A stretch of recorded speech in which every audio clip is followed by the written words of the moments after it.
Big round of applause for Miss Alexandra Choi.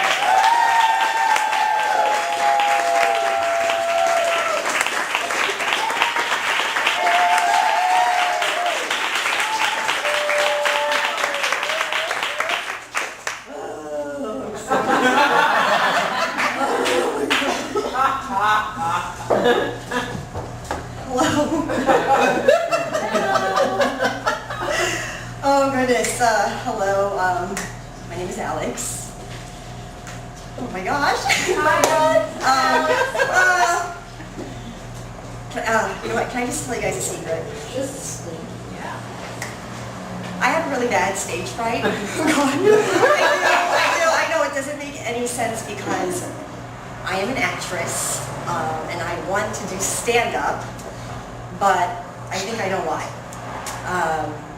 I think it's because I don't know which Alex is going to show up. Like, I even get stage fright when I go on dates because I don't know which Alex is going to show up.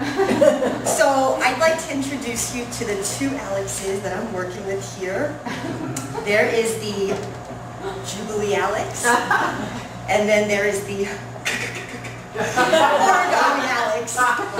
So I'll start with the Jubilee Alex. Growing up, I was a big Korean Presbyterian church girl, a fired-up, born-again Christian.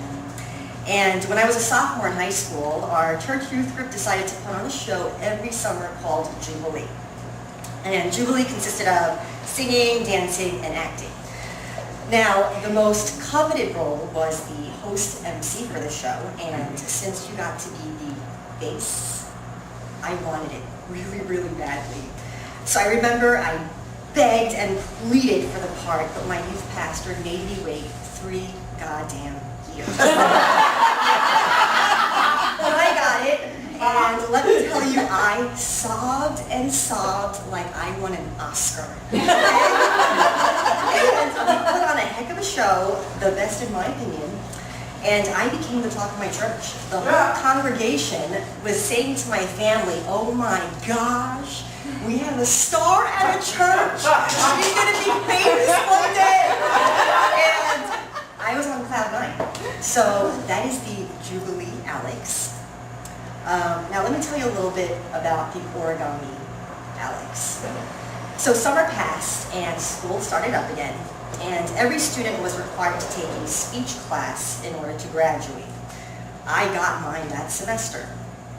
Timing could not have been better because I just successfully I hosted a show and I was just ready to show more people what I was capable of. The first assignment was to teach the class something, anything. I decided to teach origami, how to make a swan.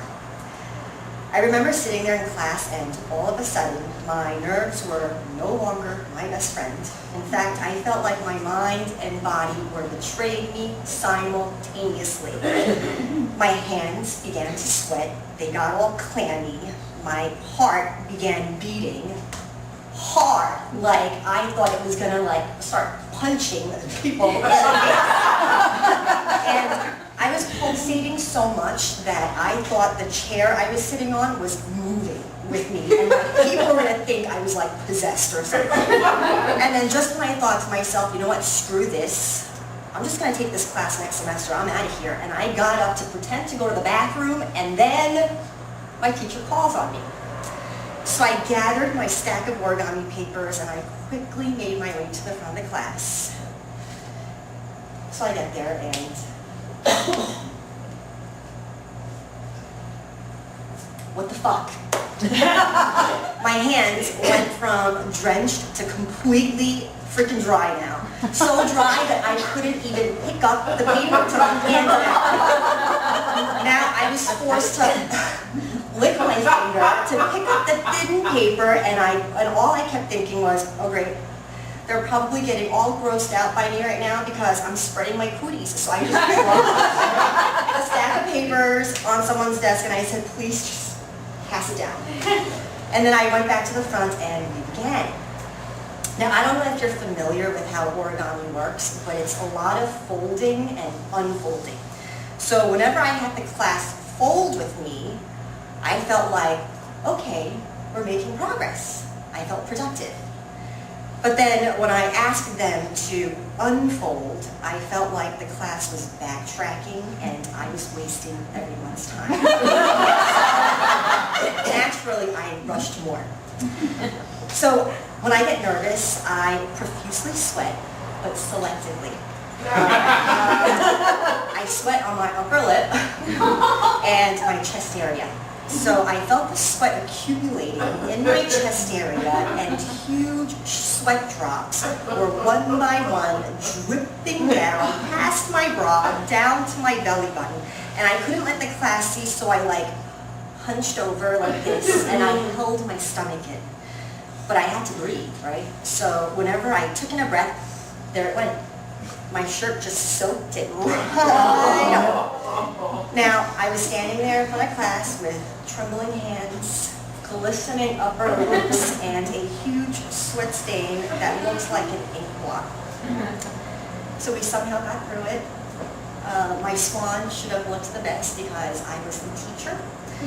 But my swan actually looked like it just came out of a pond because it was so wet from my sweat.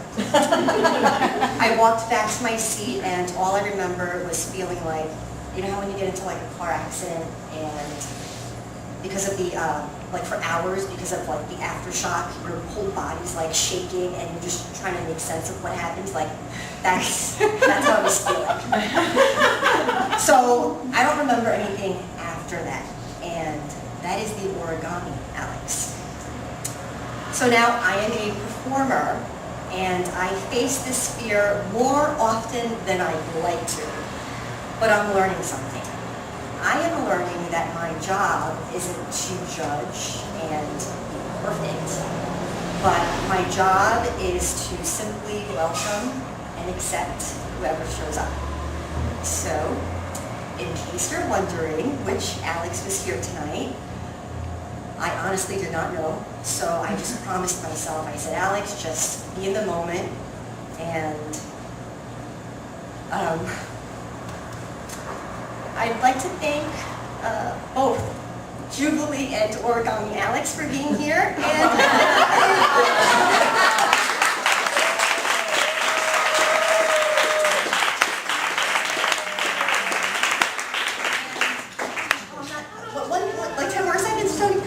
and I'd like to thank everybody for listening. I hadn't touched an origami piece of paper since in 15 years, and that made me kind of sad. So yesterday, I went and I picked some up. So I think I'm going to start making a swan. Here's the self-acceptance.